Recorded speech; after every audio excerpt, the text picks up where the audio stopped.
Hello what's up guys welcome back to my channel साथीहरु आज भने फेरि पनि तपाईहरु समक्ष आइपुगेको छु। आज म तपाईहरुको लागि भनेर एकदमै महत्त्वपूर्ण भिडियो लिएर आएको छु।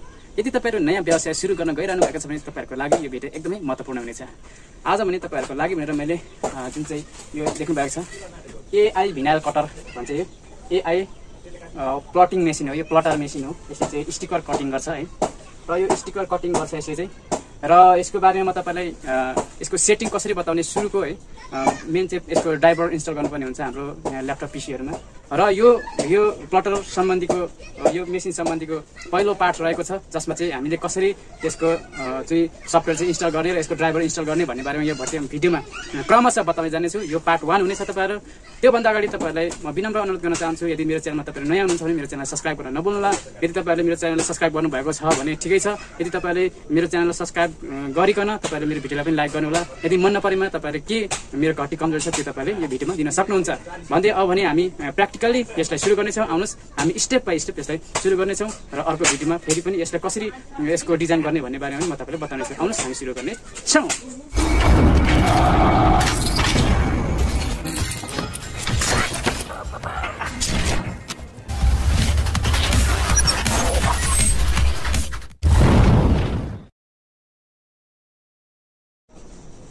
यसको सेटिङहरु ड्राइभर इन्स्टलहरु गर्नुभन्दा अगाडि चाहिँ तपाईहरुलाई म यसको फुल यसको चाहिँ बडी देखाउने छु। तपाई देखिरहनु भएको छ यसको फुल बडी यस्तो हुन्छ। यो प्लटिङ मेसिन हो। यसबाट चाहिँ के गर्न सकिन्छ भन्दाखेरि देख्न सक्नुहुन्छ यो गाडीको नम्बर प्लेटहरु तपाईले लेख्न सक्नुहुन्छ यसबाट। अनि यसबाट तपाईले टिनमा होर्डिङ बोर्डहरु लेख्न सक्नुहुन्छ। यसको चाहिँ स्टिकर कटिङ गरेर टाँसेर बनाउन सकिन्छ है।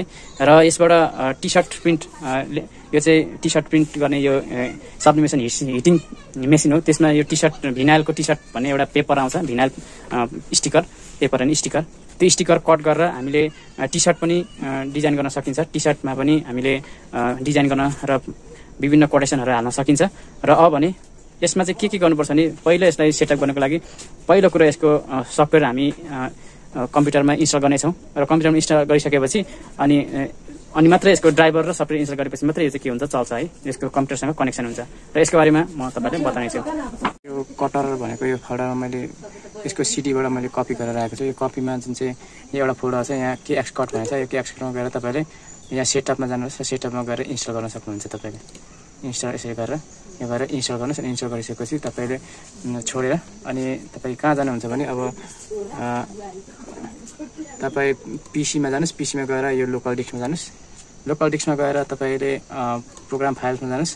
प्रोग्राम फाइल्समा गएर तपाईले के एक्सकट छ यो के एक्सकटमा गएर तपाई यो फ्री बारलाई चाहिँ अब यहाँ यो सेटअपमा गएर थिच्नुहोस्। सेटअपमा थिच्दाखेरि यहाँ तपाईले देखाउँछ यो चाहिँ सेटअपमा गएर चाहिँ यो चाहिँ के भन्छ भने यहाँ देखाउँछ यहाँ कुन तपाईसँग कुन चाहिँ कुरल ड्र छ त्यही तपाईले लान सक्नुहुन्छ। तपाईले चेक गर्नुस्। चेक गरेर नेक्स्ट गरेर सेटिङ गर्नुस्।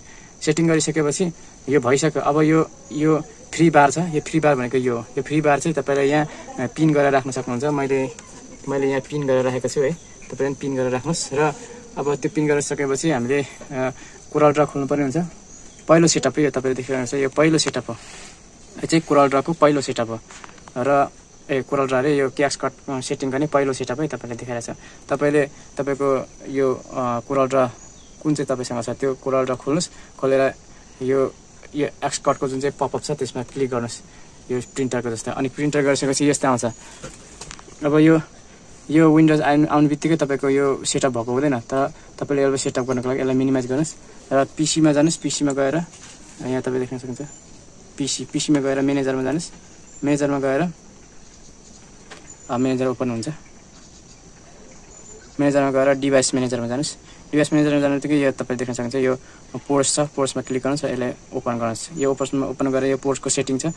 यो पोर्टको सेटिङमा गएर तपाईले यो सेटिङ ठ्याक्कै म यहाँ तपाईले देखाउँछु। यहाँ तपाईले देखिरहनु भएको छ यो सेटिङ मिलिरहेछ 9600 या 9600 डेटा यो जति राख्दा नै भयो।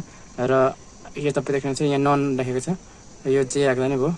र यसलाई यो तपाईले देख्न सक्नुहुन्छ यो नन छ। यो जे गर्दा नै भयो। तर तपाईले जान्नुपर्ने यो तल यो फ्लो कन्ट्रोल छ नि। फ्लो कन्ट्रोललाई चाहिँ यो अन अफ फ्लो कन्ट्रोल गर्नुस्। अनि ओके गरिदिनुस्। ओके गरेपछि यो सेटिङ हुन्छ।